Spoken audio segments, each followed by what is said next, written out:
Yeah. All right, we are streaming to YouTube. We're ready when you are, Mayor McClure. Okay. I call this work session to order. We're having a joint work session with Planning and Zoning on January 26th. It's 5:30.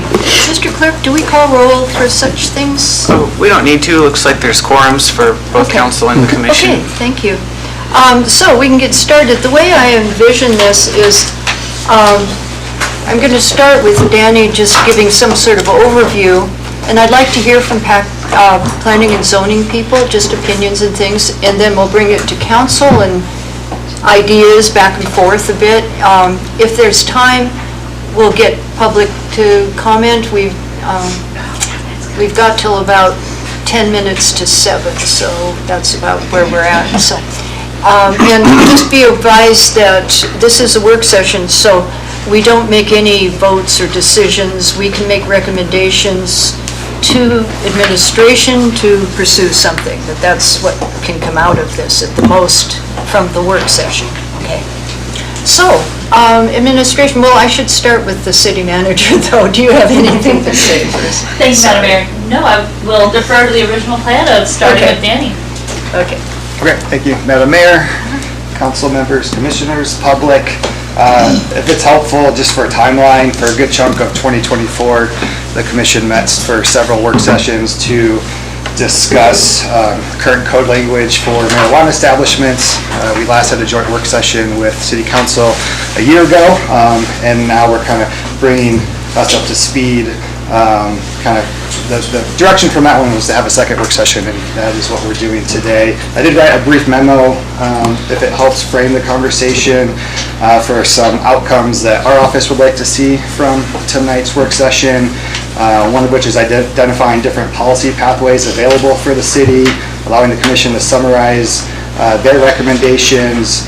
We have a perspective on mainly the organizational structure of how the code could look within good planning practice, and then just kind of offering a generic framework to how to guide this conversation. And so those policy pathways are different options: pursue legislative changes via ordinance, similar to what was provided in the packet, similar to what the commission has provided and worked on. Another option would be to prohibit future marijuana establishments through ordinance. Option 3, refer marijuana policy to the voters, or 4, maintain the current framework. There was some conversation, at least last year when we were having these conversations, about what the city did after the state initially legalized marijuana use, and that's a historical document that took some time to find, but we found it for our last work session with the commission, and so that was also included in the packet. That's Ordinance 2016-005, which was put into effect roughly 2 years after the state legalized marijuana. So it just showed that the city, at least those first 2 years, was thinking about what they wanted its code policy to be. And yeah, outside that, my goal tonight is kind of largely sit back and allow the council and commission to work through the policy questions that you see in front of you with the draft ordinance that the commission has provided. From a staff perspective, we want to be available to help frame the discussion and provide input of how different policy choices might be best organized within the city code. I think in our work with the commission, we've had a lot of conversations about not just land use, but regulations involving marijuana, but there's 2 different titles in code where those fit best. And so I'd really like to focus on leaving land use in Title 15 and focusing business regulations and operations in Title 8, which is how code should be organized. The commission did work on different definitions in their work sessions last year, and I did tell them I would make this recommendation, but we are recommending as staff that we stick with the state-defined definitions, as we feel aligning local definitions with those used by the state is beneficial for both clarity and just long-term administration. And finally, as policy options are discussed, if it's possible, staff encourages consideration if there's some sort of middle ground available where that allows the city to address evolving marijuana policy concerns while avoiding the creation of new non-conforming uses, which does carry some long-term implications. So if the conversation goes that way, I have some more information I can talk about then, but with that, I'm happy to sit back and support the discussion as needed. Okay, thank you. So, Chair Sullivan. Thank you very much, Mayor McClure. I'd first like to say I appreciate everybody's time and effort that's coming on this. It's sort of a really super important thing for everybody. People have very strong feelings about a lot of this stuff. I just want to be sure that everybody knows when we looked at this last year, I think it was, there were the different group of commissioners, and they worked on this, and the new commissioners, the ones that came back on, they worked on it as well, and they were pretty good as things moved forward as far as the definitions and how we wrote out our belief on the code. We might look at the definitions. I think we included the AMCO definitions plus adding a few more clarifying things that we thought were somewhat important to the Seward area, and you may or may not agree to that, but that was what we came together in regards to that. And it doesn't affect anything that's in place now, so I know a lot of people are, maybe running around with their hair on fire, I think we might be pulling things apart and everything else. It will not affect anything that's in place now, so current existing businesses, as we look at it, won't be necessarily affected. And also to Danny's point was the redundancy to some extent in the land table versus, what could be allowed in the land table versus what was actually operational and actually items which allowed operationally, it should be in Title 8. So it would be, if you put that stuff in Title 15 or in the land table, then that would be somewhat redundant to what's missing in Title 8. You could leave it in there, I suppose, and make it, clarifying, but I don't know, it might open the door for a lot of other sub-breakouts for other future things in the land table, so. But, I'll punt it over to my commissioners to ask and see what their input was there, because they can work on this a lot more than I did, too. Okay.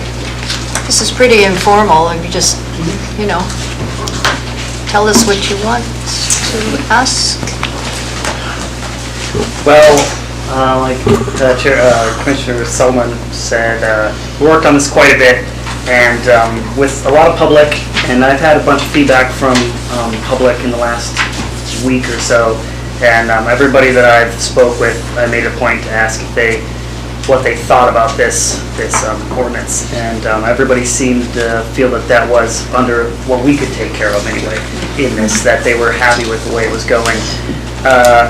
I will address that we did change a little bit of I want to make sure it stays in, and we talked about it earlier, but we did add to the light and heavy manufacturing a couple sentences in there that we want to make sure stays, because that basically aligns with heavy and light manufacturing for the rest of code, so that they're the same, congruent. And then when it comes to Title 8 and Title 15, I think, we put this all together, and then now looking back at it, Danny makes a good point when it comes to 15 and 8, where, Title 8 is more how businesses operate, where Title 15 is where they can be located.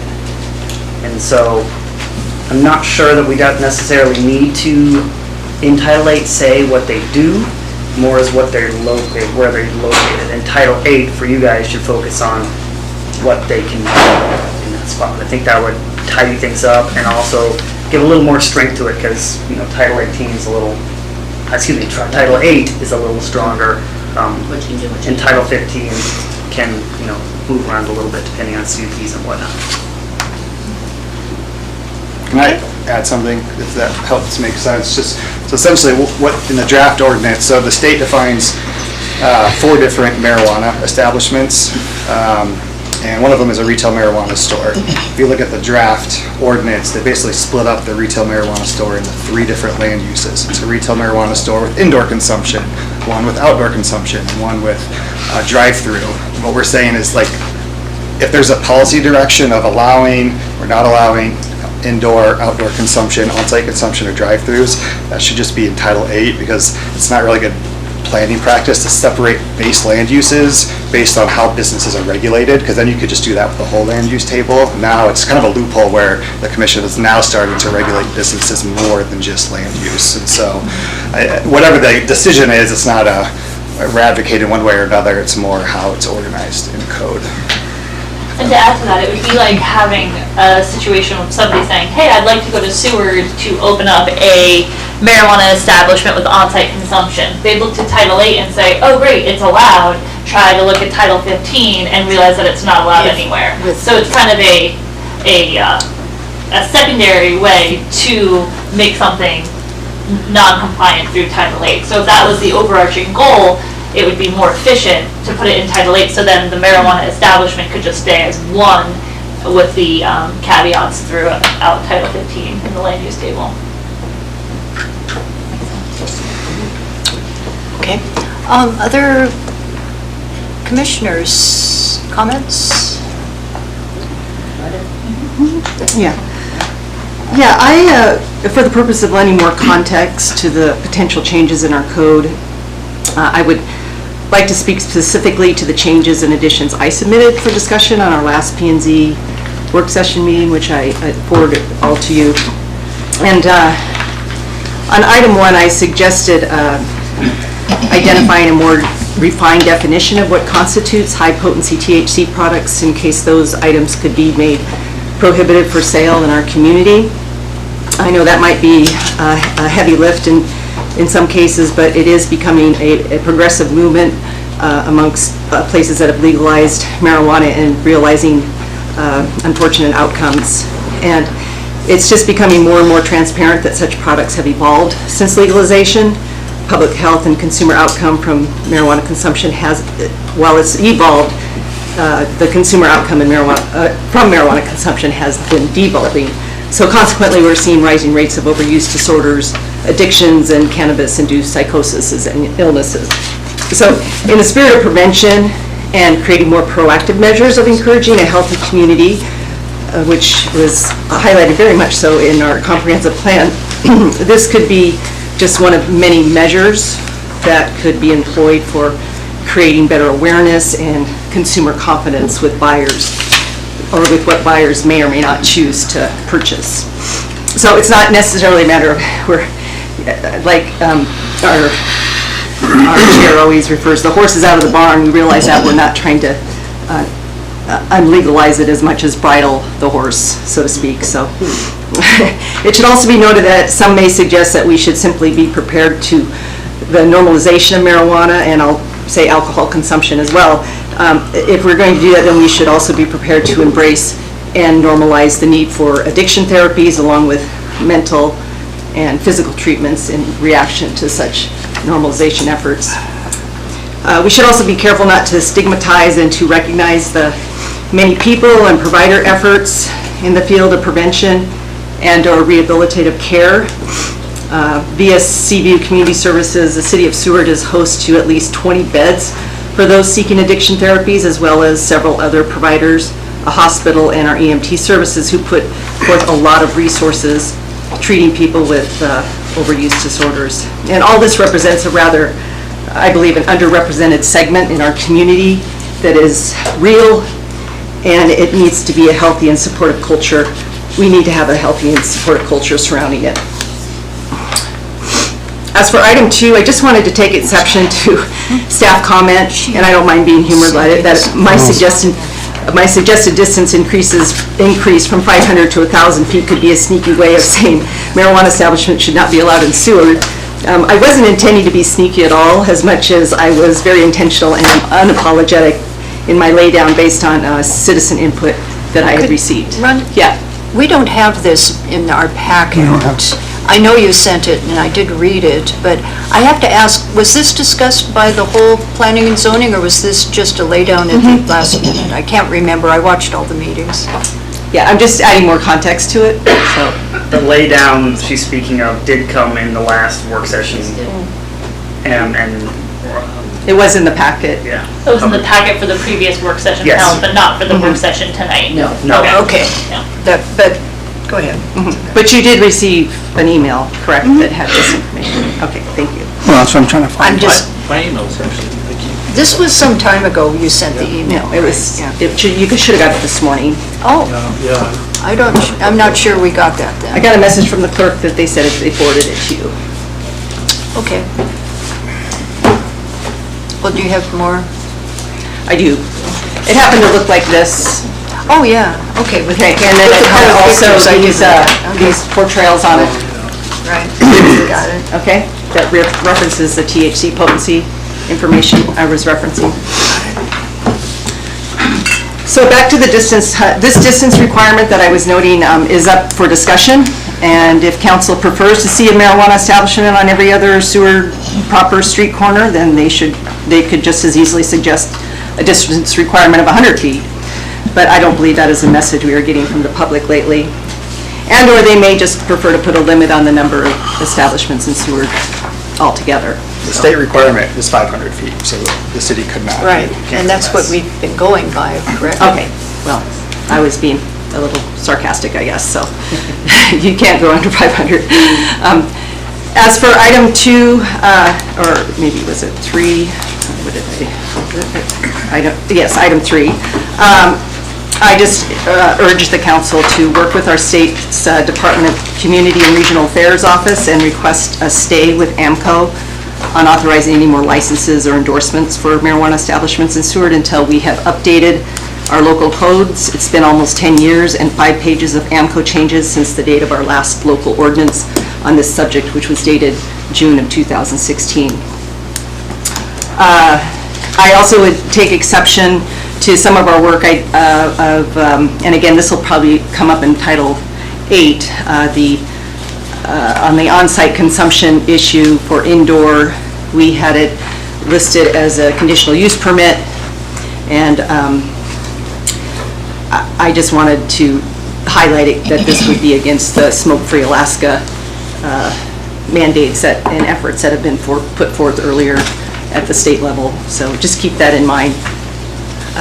Lastly, I just for kicks, I went on the state website for tax income from the various industries within our state, and I looked up marijuana consumption over the past 4 years. You could find that, these pie charts and a lot of tax information. And the consumption since 21 to 24 has gone up 22%, and it was, we have in 2024, it says volume-wise, they have sold in Alaska 70,730 pounds.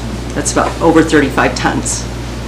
And yeah, so I just thought I'd highlight that piece so you kind of know what we're dealing with. And again, that's up 22% from fiscal year 21. And they do have some sharing, revenue sharing stuff for prevention activities within our, for those taxes that are going into the general fund. And I don't know if Seward is picking up on any of that, or maybe that's coming through some of our other providers, or maybe they're able to capture that. And there's also some money that goes into schools from that as well. So that's all I have. Thank you. I was going to ask one other quick question, if you don't mind. Thank you, Madam Mayor. Thank you for the information. I'm just kind of curious, was there any record keeping of how much marijuana was sold in the state, or not sold in the state, I shouldn't say that, but before this industry was opened up in our state? Did any healthcare professionals decide or know how much pot was being bought and sold and how many people were smoking pot before this industry came around? I mean, is that kind of like a stat somewhere where they can say, oh, there were 1,500 people pulled over that were driving high or something? I mean, is there something, because I mean, you mentioned 22% increase in sales. I was just curious if, I mean, because I kind of remember pot being a problem before this, the invention of this thing in our community, growing up here. So I'm just curious as to if there's any information about how much consumption was being done before, or if this is really an impact, is what I'm trying to get at, from when we were, I mean. Well, I will tell you, and it has been, there has been testimony on this from Sewer Prevention Coalition, where they did say in the case of high school students and surveys of high school students, that since legalization, it has gone up from 13% to 40%, and that could be nationwide, I'm not really sure, but it has gone up a lot. And the youth seem to be the canary in the coal mine on all this, because they're also experiencing some of the high, and engaging in a lot of consumption of the high potency stuff and having some serious problems. And be reminded that our brains are not fully developed until we're somewhere between 26 and 28, so. Yeah. Okay, thanks, Brenda. Report these things. I- And as far as what you were saying, I don't have that information. You probably have to go to maybe enforcement sites or something as far as arrests or the courts, they might have information, but I don't think there was any formal Right. surveys or. Thank you. Any other planning and zoning people right now? You'll get more chance. Yeah, June. Hi, I'm June Pemberton. I just want to make sure that any decisions we make, whether we make them or whether voters make them, are in the best interest for long-term Seward and not just short-term fixes. Too much of that happens. I hear you. Okay, anyone else? Okay, I'm going to bring it back to council. I know some of us have some questions and some ideas, so who wants to start? Councilmember I'll start, Calhoun. Madam Mayor. Just, I know that the, Planning and Zoning Commission has done a tremendous amount of work on this, and nothing's ever going to make everybody happy or be perfect for everybody. Some of the things that are being discussed, if you look back in 2016-005, were in there, distances and things like that. I know there's some additional verbiage that's been added in. So there was some good thinking back there about some of it. Obviously, for those individuals that don't like having marijuana, retail outlets or whatever in our community, that's something that, just be honest with, should have been taken care of years ago when that opportunity was there. We do have an opportunity to limit that, if that's what we want to do. One of the things that I will propose, and I'm not trying to shortcut discussion, but I will be asking for an ordinance that will limit the number of retail outlets that are allowed inside the city limits, just as we have a limit on the number of liquor licenses that can be issued. I think the state requirement right now is 1 per every 3,000 in population for liquor licenses. They don't have a standard for marijuana licenses at this point, but I think we can probably do that. So that's something that I will be asking for. Beyond that, I think Title 15 and Title 8 need to be kept pretty separate.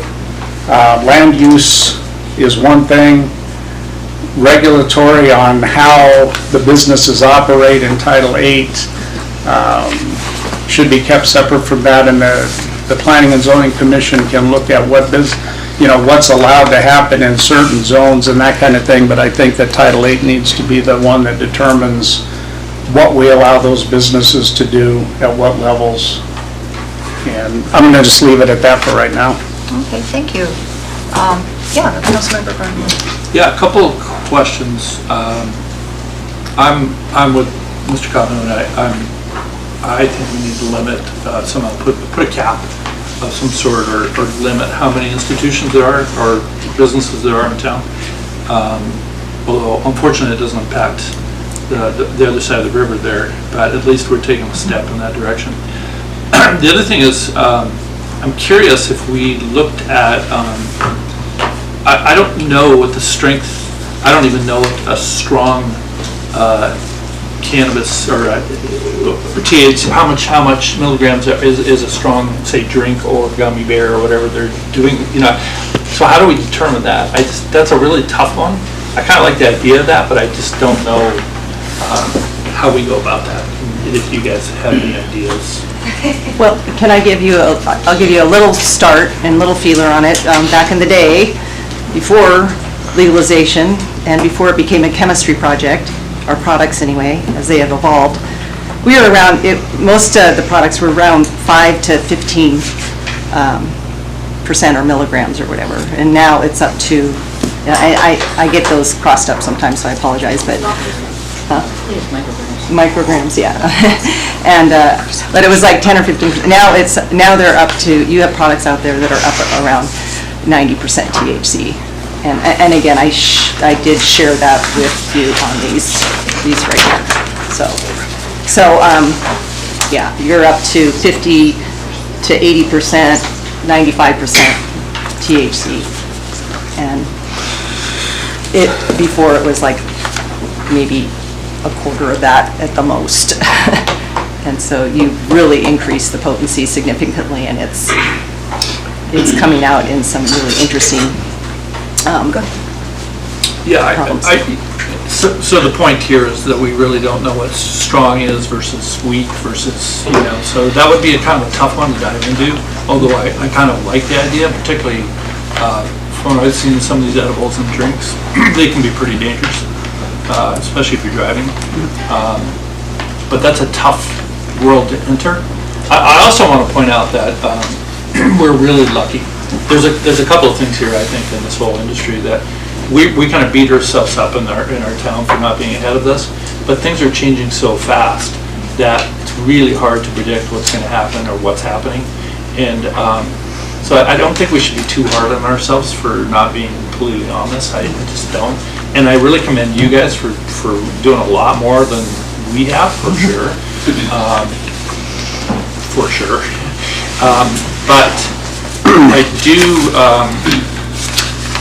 I do think that we're lucky because as a state, like I looked at Texas today, they have a completely unregulated cannabis. So they're looking at the hemp infused, they take hemp and create CBD oil, which is converted to THC products that are highly potent and are on shelves at like 7-Eleven. There's no regulation. We're really lucky that here we have, honestly, an operator in here that's very professional in this town in terms of being careful about what he sells. And I think we're lucky. Having said that, I still think we need to regulate it. I think our kids are in danger of normalizing this behavior, and it's becoming such a freight train that we just need to get ahead of it and put some limits on it, in my opinion. Thanks. Yeah. Anyone else? Yeah, Councilmember.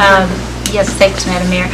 I think that we probably should take that step of requesting the stay from AMCO. That sounds just smart, so that nothing happens while we're mulling this over. That was one thing I had. Another thing I wanted to ask is, can we regulate that there can be no minors in cars in drive-thrus? Is that something we can regulate through Title VIII? I do not know that. I don't know if that's a... Probably. Because right now the state regulation is you can have no minors in the vehicle if you're going through a drive-through, and there's one exception to that, and that is if you are a parent, or I think grandparent of a child who's 7 or younger. So the city could regulate that and make it more restrictive. Yeah. One question. Is it legal to have open marijuana in a car now in Seward? Is that something that needs to be regulated? No. That's illegal already? Yeah, that is currently illegal. The state doesn't have a open container law like similar to like alcohol, and so in that context, yeah, like if you pick up like a bag of gummies and take it home and have some, like you can drive to an Airbnb up in Talkeetna and take it with you. Yeah. And so that is allowed. But you can't have like, But I guess that it's an open container of marijuana is much different than an open Yeah. container of beer. Right. You know? Like if you have just a bunch of weed sitting on the side of your car. I'm trying Without to. smoking in cars is illegal. Yeah, smoking in cars is not illegal. So if the act, like you can have an open bottle of wine in your car if you are leaving a restaurant, it's open, but you can't be drinking it. It has to be resealed It has to be resealed, yeah. Right. So you can put All the the cork way. back in. all the way. So it would be similar to that. It's back on. An open container of marijuana, I think, is a very hard thing to divide. I'm envisioning people going through this, a drive-up of getting a sealed purchase that they take somewhere and use, not in their car. But, Yes. yeah, okay. And then one more question is, does anybody know if we already have a problem with increased emergency room visits due to psychosis and overuse? Is this something we're trying to get ahead of preventatively? No, HIPAA. We haven't heard anything directly correlative to that from the hospital, I know. Or from the police. But if you don't mind, Councilmember Draper, Councilperson Draper, we had, in my conversations with some other people in the community that's in the health realm, they've brought this subject up, and I think it would really behoove the council to ask the health community to come forward as a panel and talk to us about this.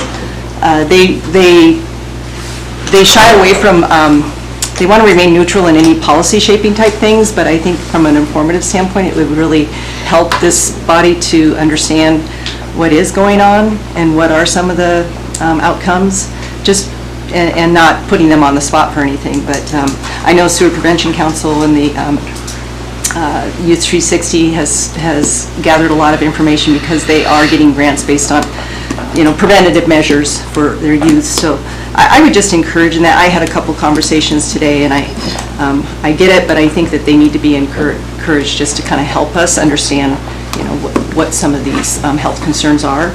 And then a comment to Councilmember Barnwell. I will say I've also learned that the state is seeking their own definition. They've been pushed to get a better definition and identifier for high potency products, and so I think that is coming down the pike, because it is a thing, and we have, and you're right, it's kind of like getting a new tech product, and it's better to wait in line for a little while or wait till they get all the bugs worked out, and then, so we are kind of bringing up in the rear, but that does have its advantages. So I think we're learning a lot here. So.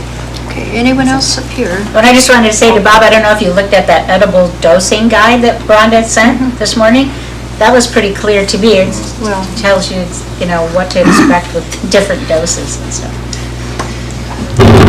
Councilmember Warner. Thank you, Madam Mayor McClure. I would like to ask the commission, with the draft ordinance that we have here in our packet, is there anything specific in here that you guys would want to speak to? Is this something that it needs to be brought to council and passed or voted on?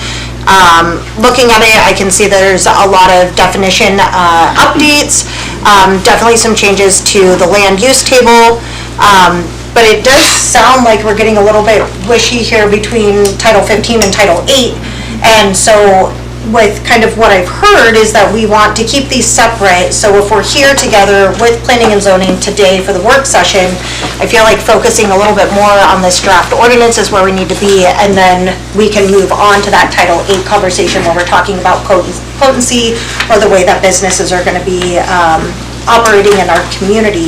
So when it comes, so my question is, when it comes to this proposed,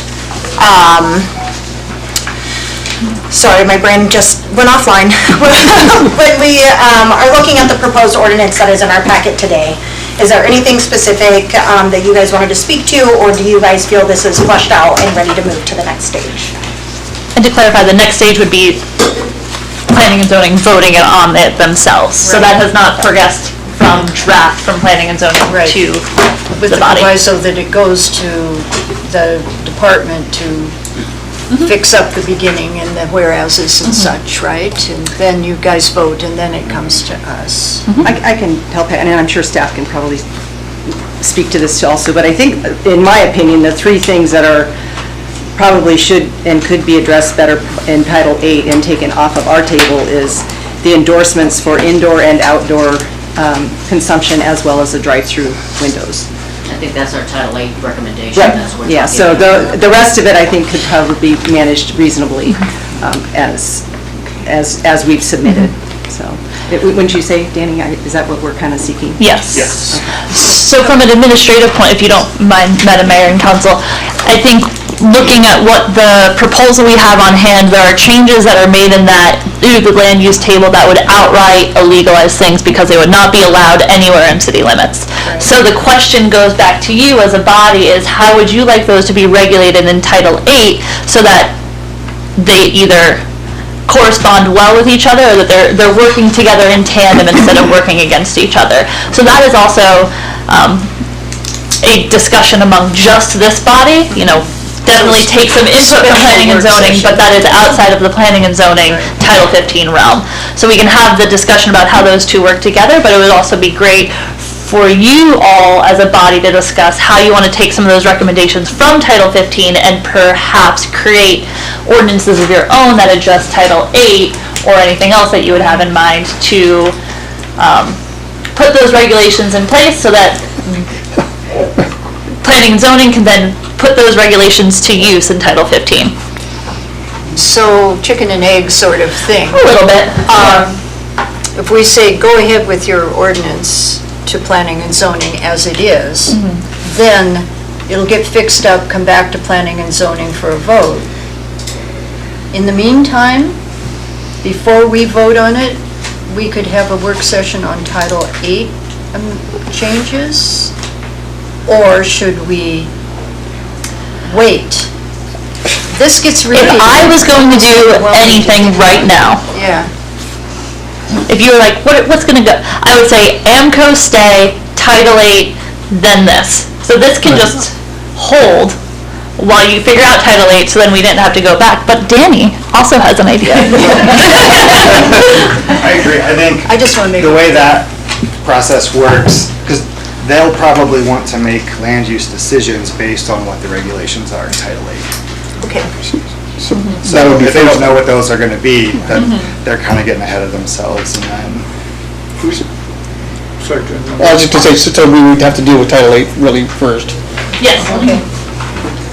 Okay. Councilmember. Can I just, so in a very simplified world that I live in, could you, Bob World.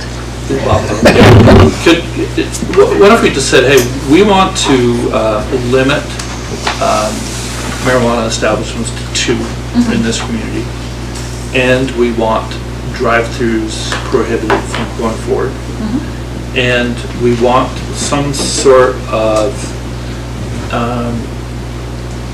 that's a tough one on the potency of it, but somehow to align ourselves with, I don't know, maybe that one I think we're just gonna have to look at more. But those 2 would do a lot. It might be too extreme for most of the people, but I would feel very comfortable at this point with that. What about on-site consumption? We've already Well, if we limit, outlawed it. if we're limiting, Oh, I see. we have. Well, our proposal, you're saying, in there, I gotcha. Yeah. That's, well, Yeah. Okay. So I would say that is a great option. The steps from that would be either as a body, you can direct us, or to do something with that involved, if you all agree. Individually, you could bring forth an ordinance as well to do that, so it's kind of the direction that, if you all agree, you can direct me as direct administration as a body without voting on it. So, or you could do it singularly as an ordinance. Thank you, Madam Mayor. that's really clear. Yeah, was that clear? I think, I'm hearing steps, so what I'm wondering is, do we want to move forward, like, the first step would be to move, if we choose to move forward with the stay with AMCO, is that a first step that we want to take as a council? And then we can figure out how we want to address Title 8, whether that's through ordinances or work sessions or, I don't know, the voter of the people, I feel like is something that has been missed out on this conversation. But so my ask is, do we want to move forward with directing administration for a stay with AMCO? And explain that one more time. That would be a Chris conversation, if he can. But I don't know much about the AMCO relationship. This is the first I've heard of attempting a stay with AMCO. I don't know how that would work exactly. It just seems to me that if we would direct the administration to produce an ordinance that limited the number of retail establishments or marijuana establishments inside the city limits, that takes care of a stay for AMCO, it takes care of a drive-through thing, it takes care of most every concern that's out there, and can always be tweaked, obviously, but that's where I'm at, is just having an ordinance done that would limit the number of retail establishments but. Yes, Chris. Oh, if I may, just talking about procedure, one item that comes to mind was Councilmember Calhoun's ordinance to adjust the hours of sale, and that was a Title 8 for liquor license, or liquor establishments.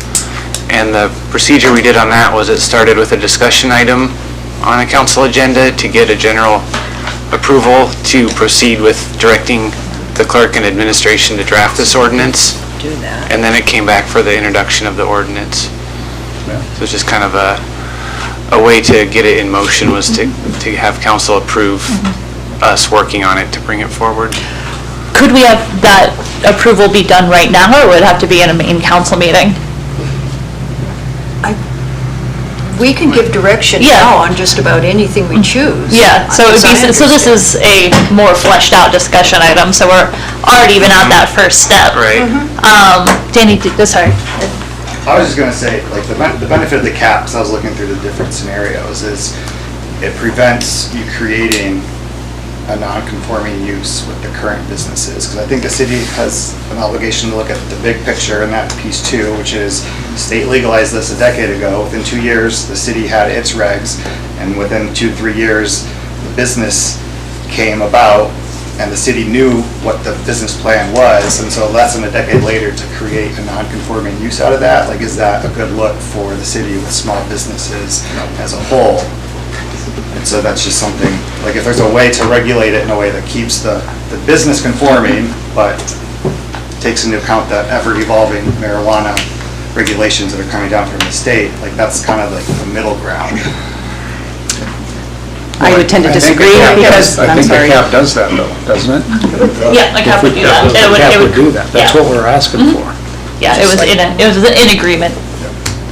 Well, when you talk about conforming, I mean, that's in play right now. And we have endorsements and applications in place, potentially. So, you could say it's non-conforming now, but was it intended to be conforming in the first place? And I know we're having to backtrack a little bit in it, but I just think it's a sensitive situation, and just because what we do today may make tomorrow's non-conforming, I don't think that should be, I think that's an exception. I don't know that we should be discussing that. That's enough of that problem. That's enough of that. So, I would ask, or I would say that based off of the conversations, it seems that there could be a recommendation from council for us to move forward with an ordinance. We could bring an ordinance to you by the second meeting in February, based off of just timelines and deadlines, and that would be for introduction, and then for enactment, the first meeting in March, just to get a timeline out there. So that's kind of the timeline that would fall under. Councilmember. Yeah, I like that. I think it's a great idea. And I think it does solve most of our problems. But my question would be 5-10 years from now, 3 years, I don't know. Maybe the market changes. Maybe we see that can we change, can we open that back up to allow more?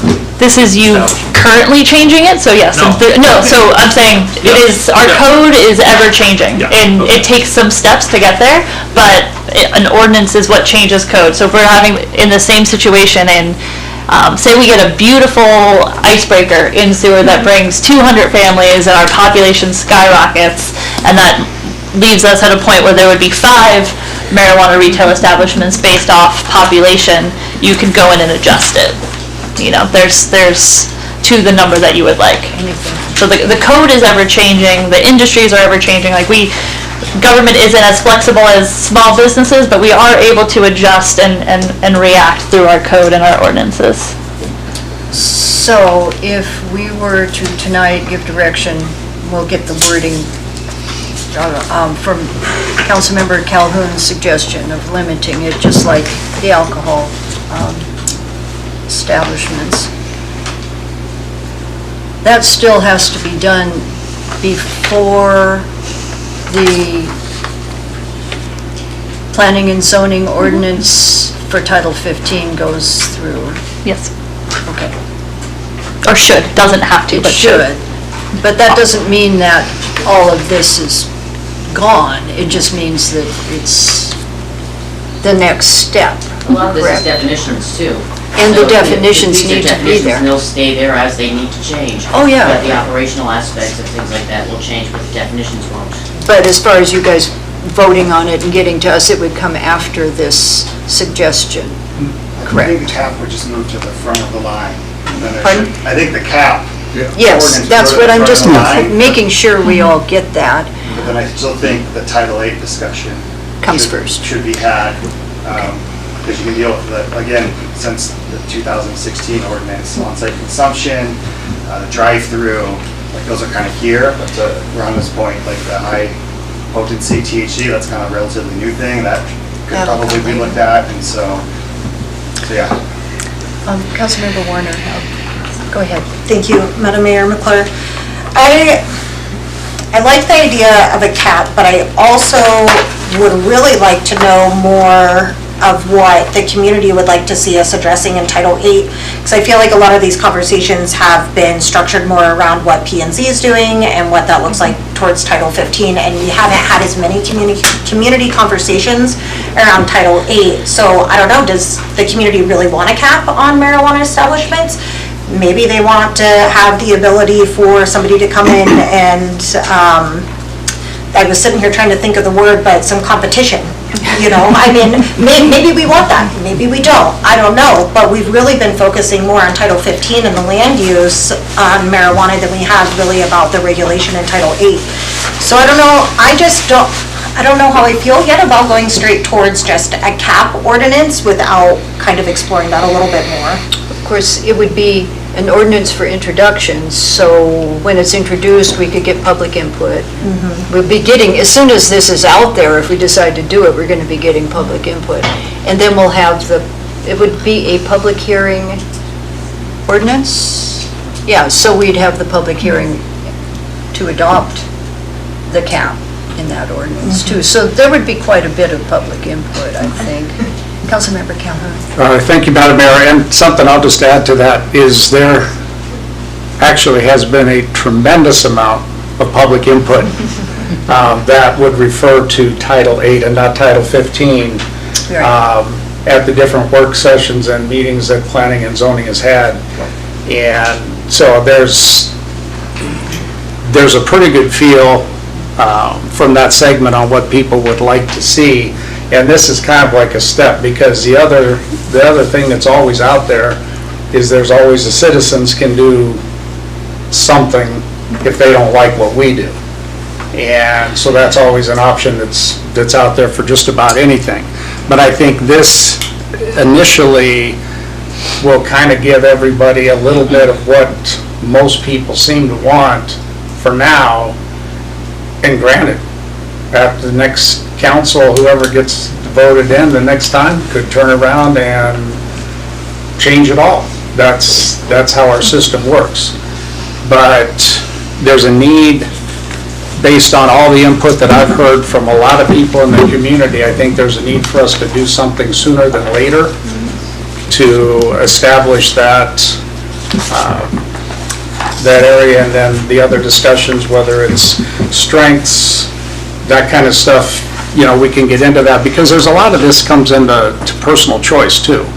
And to think that marijuana is a problem now when it wasn't in 1965 and 1975 in Alaska, I don't think it's more of a challenge now, other than the fact that it's legal, although it was decriminalized a long time ago. You could grow it in your own house for your own personal use, 3 plants. People forget that sometimes. So it's more regulated now. And I think it's just time for us to kind of get a little more ahead of it than we did in 2016. Councilmember Brennan. Yeah, just to kind of reiterate that the comprehensive plan, the preliminary work that the city's done on the comprehensive plan pretty clearly says they want us to take some action on this issue also. And on to potency though, we have to remember that this potency is a real deal. When you and I were growing up in the 60s and 70s in Alaska, I think this stuff is 100 times more potent than it was when we were young. Well, I don't know, do you remember what they used to call the stuff grown in the valley? Okay, yeah, Councilman. I just wanted, did we abandon the idea of doing this stay from I think AMCO? so. Because I think it, Why do it if you're? What is, yeah, what would they do? well, what if something came in between this time? Yeah. Between now and March? Yeah. I mean, would there be any harm in doing it so that there was a stay until we got the ordinance passed? It's gonna be March by the time we get it done, it sounds like. What would come in? A request to put in a new marijuana establishment. And it would Yeah, be completely as well as legal until, endorsements. it'd be completely legal until we get that passed. I think you need some time, there's no harm in putting a stay on What's it the harm while you of guys it? are still doing your work. Plus, I'm imagining, I'm sorry, I didn't get called on, I interrupt, but I imagine while you're working on this, someone comes in, where is that gonna, what are the definitions of, what are we doing in Title VIII in these suggested alterations as well as other ones that are being suggested by the public? How are we going to manage that with whatever number of cap you're going to put on the establishment? So if it's going to be 4, how are those other 2 going to be in pattern with what we're dealing with now? Or at what point are we going to be able to employ these other concerns? And so, I think where we're saying we're capping it at 2, it's 2 right now. What we're saying is no more. is that what your ordinance is going to That be? would effectively do that. Yeah. Oh, okay. I So thought you were so what we're saying suggesting. is if it's just the 2 that are in there now, they're grandfathered in, but there aren't other. Along with any endorsements that might be in play, or what's going on, or what could, Well, they're grandfathered in on the drive-through, they're grandfathered in on the on-site consumption. At the time. are they? I don't, Okay. Let's discuss this. I Go guess, ahead. Madam Mayor, excuse me, I'm sorry, the stay, is that Yes. something that we have to do with AMCO, or is that just something we can do ourselves? I don't know, I Can't we have just no stay idea. any further processing of any requests until we get this settled? AMCO processes the licenses, and we just rubber stamp them when they get here. That's not the We, way to go. we either object or we don't object. I'm just wondering if we can, because I understand how the licensing process goes. I'm being aggressive. Is that something that we can just do ourselves based on what we're trying to get done? Or, I mean, if it's something that we need to do with AMCO, then, I'm not opposed to that. I'm just wondering if it's something, do we have to do that with AMCO, or can we just do it ourselves? Could we give What direction? if Chris and I look into it and see if it's as simple of a process as calling so-and-so at AMCO and saying, hey, we're working on this, can you just make sure that everything stays in place until the end of March? Maybe it's not a big deal. Yeah, and I think usually those things do take time, but we don't know what's happening out in the world. So we can look into that. If it's a longer process and needs your full approval, we can bring it back. But we'll do some insight research to see what that actually looks like. And at your direction, if it's a simple, please hold any for 2 months while we figure this out, we will just go forth and do that. Okay, council, does that sound like a plan? I mean, for direction? Yes. Getting nods? Yes. Okay, We just so, keep getting signed out. okay, and Chris is nodding. Because I actually think he should do it, not me, because I don't know. He's the one that all the AMCO things come Mr. Clerk, to. are you? We can ask our Take AMCO that contact on. about that. Okay, so that's Thank you, step 1. Chris. Would you like to make your recommendation? And we can, and we've still got time to hear from people, but I want to make sure we get something accomplished here, so. Well, I guess the only question, the recommendation, I guess, right now would be an ordinance for a cap. The only issue is, do we cap it based on population, or do we cap it just based on a number that we choose right now? And it sounds like, since the state and AMCO does not have any number requirements for that, like they do with liquor licenses, for now, I guess I'm fine with just putting a cap at 2. and let us roll with that. A number rather than a population. Than a population base. Because we could always change it later. That can be changed later. Because Citizens we can can't ask to change it undo later. what's done. Yeah. And that would be a title, that would be an ordinance. That would. So, council, what do you think about giving direction for that? I'm okay with it. Okay? I like it. So we're getting some nods for that. Then, after that, planning and zoning, I think what you've got here is a good ordinance. I think I've read all the definitions backwards and forwards. You've been very dramatic in outlining establishments in certain places, and that is something that, when it would come as an actual, you've voted on it, it comes to us, if we wanted to tweak it, we could still tweak that, but it looks quite good. It's not going away. I wanted to point out, if you look back at the 2016 ordinance, I'm the only one that was present on the dais at the time. So, just saying. And I remember when we did that, it was quite a new thing, and we weren't sure, but we went along with what they said, kind of, the state, because we figured that's the default. It was very new. I mean, that's oddly 10 years ago. It was quite new, so. I was on the commission during that time. I remember putting that through. So, Sole survivors. Things evolve. Okay, so we've given some direction. I want to hear, if it's okay with P and Z, I want to, if anybody out there wants to speak. Yeah, Nate, you want to say a couple things? Yeah, we've got a, I can probably just stand up in the corner here. okay. Thanks for allowing this, and we're actually having a really good open discussion here, and I like it. Some things that kind of caught me off guard here was some of the lack of knowledge from some of our council and people in these discussions.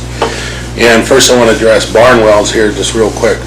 I look at the way that they test marijuana, which they do in every state to the perfect point of potency, and they do allow limits. And cities do allow certain limits on edibles versus smoke, this and whatnot. And so I look at it as like I walk into the Legion, and I know a Budweiser has 3.5% alcohol. I know he sells Alaska Amber, has 7%, and then I might have, and some that are higher, I may have a bottle of wine that's 12%, and then we go to Jack Daniels at 90%, and then we have Everclear all the way over here on the other side. And a lot of states don't allow Everclear. The difference what people don't realize when they come in to some of these into these on-site consumption is that essentially you may be getting a bottle of Everclear set right in front of you and you don't know it. They don't understand it. We may want to require a little more signage in the shop for people to understand. Another one that was brought up, and I've asked it, and I just asked him earlier, if there was a way we could get data from our hospital. There is some talks, there are some things about people being transported up there in cannabis psychosis. It is a real thing. How do we get that data? That should be something we should get into. Open container laws. We do not have one here. Almost every state that has a drive-up window has an open container law. The open container law prevents them from smoking in the car, prevents them from parking somewhere and smoking in the car. It even gets down to partial use. So if there is something in the car, in the direction, just like with alcohol, that's within reach, it's the exact same way. It has to either go in the trunk or behind the very last seat of your SUV where it cannot be. So if we are going to allow a drive-up window, that should be in a sealed bag, kind of mimic Colorado, Washington State. That bag has to remain sealed till it's home, and we can make it as a city ordinance. The funny thing about the ordinance is a trooper cannot enforce our ordinance. So if a trooper saw it, he would have to call a city cop. City cop would have to come, but by then I'm sure there's already a bigger problem of maybe a DUI. Title 8 versus Title 15. This is where us as the public got distracted from the very beginning. We were told that we're going to follow our borough AMCO rules.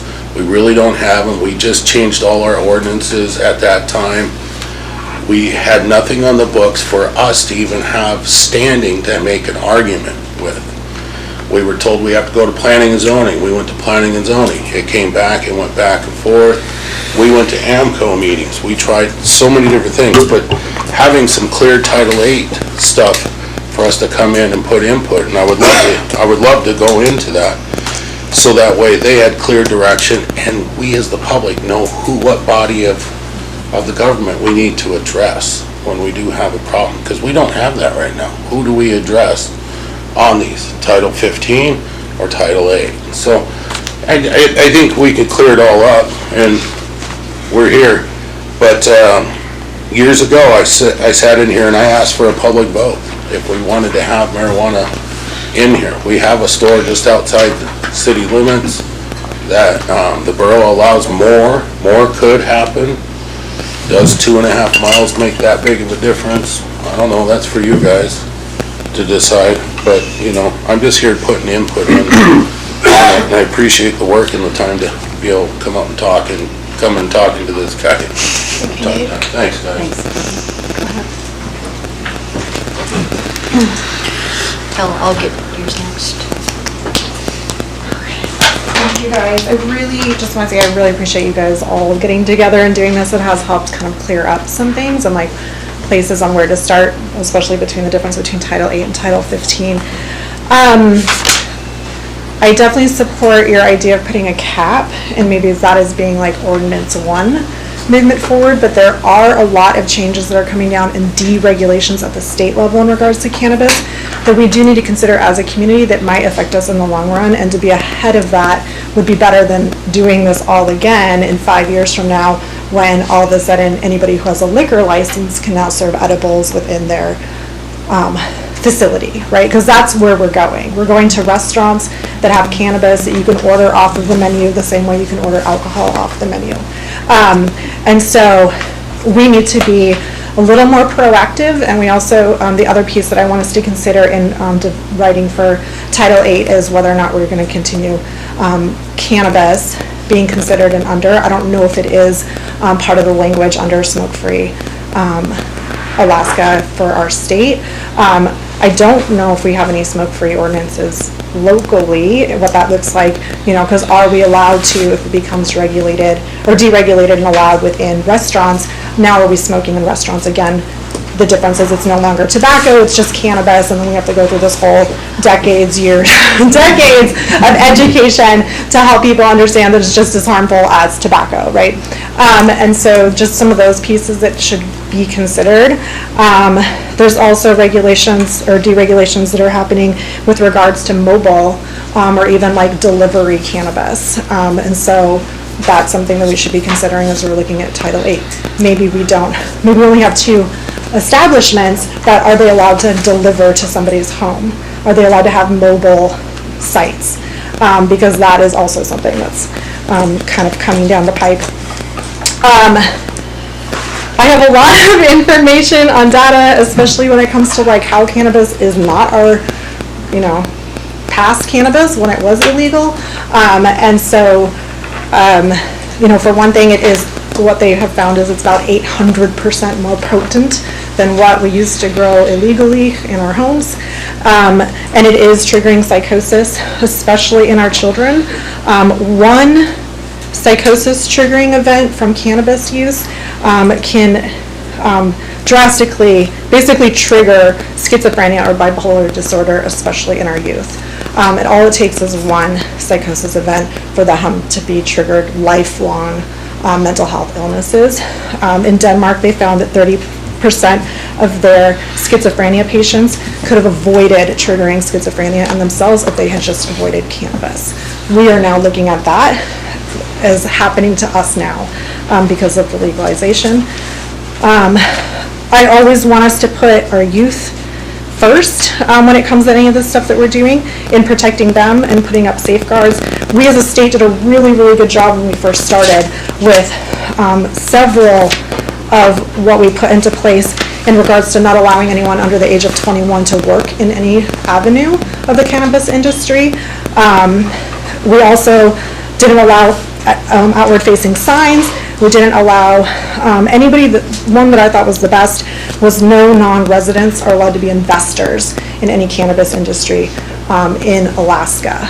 That has kept major commercial businesses like Cookies, which is the first billion-dollar cannabis industry that started in Colorado, to come and invest and then start taking over our own cannabis industry, right? So that has allowed us to remain as mom and pop shops. That's going to go away, so that is something that we can put into our own. Title VIII is whether or not who we think should be allowed, and to maintain that state requirement that it has to be a resident. Any investors, you can't have a silent investor that was a non-resident of Alaska, right? And so just some things for you guys to consider. I also think that if you really want to dive into more in-depth regulations at Title VIII, that it would behoove you to bring in the health providers that are experiencing this stuff and dealing with it. They have seen that 55% of our youth that are being treated for substance use disorder name cannabis as their primary substance. And for one of you guys who had asked if we've actually seen an increase in use because of the legalization, we have in our youth, which is the biggest issue, because early initiation is what leads to dependency, which leads to lifelong addiction issues. And so pre-legalization, our cannabis use among our teens was, below 15%. Now it's over 30%. And from first try to regular use or daily use is a 2.5 month period of time when it comes to cannabis. For alcohol, that's 2.5 years. So that's how much of a difference it is making in regards to our youth and their potential future dependency on it. There's also a direct correlation between youth using cannabis at the age of 14 being strongly correlated with their likelihood of using opioid by 19. So. I want to give somebody else a chance here. If that's okay. But if you have any questions, but I do recommend you guys bring in if you want to have more depth about that. Thank you. Elle, do you want to speak? We've got till about 10 minutes to 7, so we're running out here. I think you guys have done a fantastic job. Thank you guys so much. Thank you guys so much. I think that the only thing I really wanted to say is I still think that regardless of who's going to have what right now, I still think that we should have in our Title VIII that we do not allow drive-thrus, or we do not allow on-site outdoor consumption, because with AMCO, there are times where if you are in a violation that you get removed from having that license, and if you were to have that happen, you would, for instance, lose your on-site consumption, but if we don't have rules in place for that, then those two places could still go about getting it back. It would be a good way to bring those out of the pool if something like that, if a scenario like that should happen. And then the only other thing I have is one of my best friends is the head of ER at Regional Hospital in Anchorage, and she has talked so many times about how much emergency room visit psychosis has gone up in the last 3 years. She's overwhelmed daily. So maybe that would be a good avenue to even look at other communities and see what's happening at their hospitals. Thank you. Anybody else? Okay. Might be the last one. We're just going to wrap it up. Okay.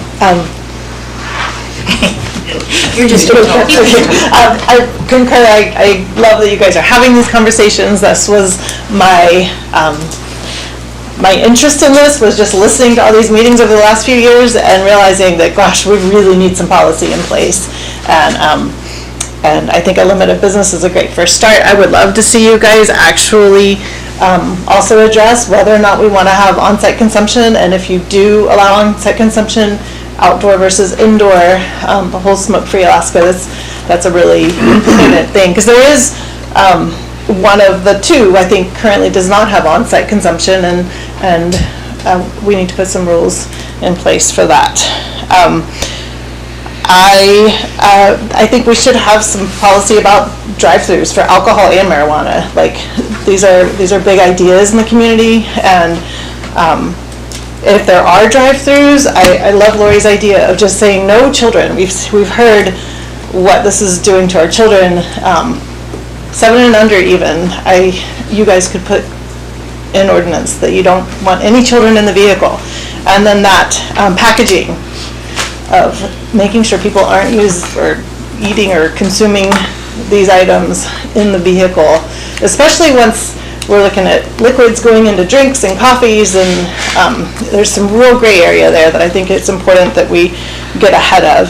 And then I think it's something that's changing so fast, and that I would love to see it. I don't know if you have like a list of things you guys review every year or every 2 years. I think this is one that's moving so fast. We don't need to wait another 10 years to review it, but something that we just intentionally address Title 8 and Title 15 every year or two, I think would be important. Thank you.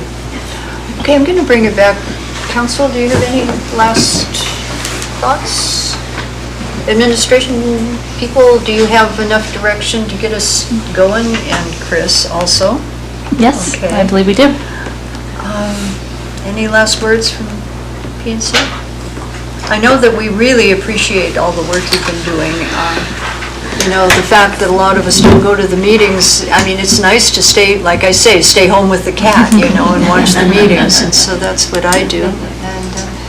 And we appreciate your work. Yeah. One more requested, if you're going to be talking to AMCO, I did note that maybe there be some notification protocols put in place between AMCO and the City of Seward staff and its citizens as these state regulatory proposals and changes are made. If we could have that be a regular notification somehow. Okay, good suggestion. Okay, anything else for the good of the I order? would like to say thank you very much for bringing this forward, Madam Mayor, because when we were having our hearings, our work sessions, and the things we were deciding, a lot of the things were being discussed that were Title 8, we were getting beat up on and we couldn't control. You need to sort of stay in your lane with the area of your responsibility. There were so many things that we couldn't do anything about. And so I'm glad separating it out and trying to figure out where it is so we can have our work on the things that we need to in our wheelhouse, because planning and zoning is code driven. It's not, other statistical kind of things, but it's specifically code driven and things that we need to look at. This helps us quite a bit. Thank you. Thank you for that. And that clarifies everything for us a lot better too, so. Okay, with that, it's 6:43. We're going to be meeting at 7 o'clock. So I'm going to call this work session to an end, adjourn, and get a little break.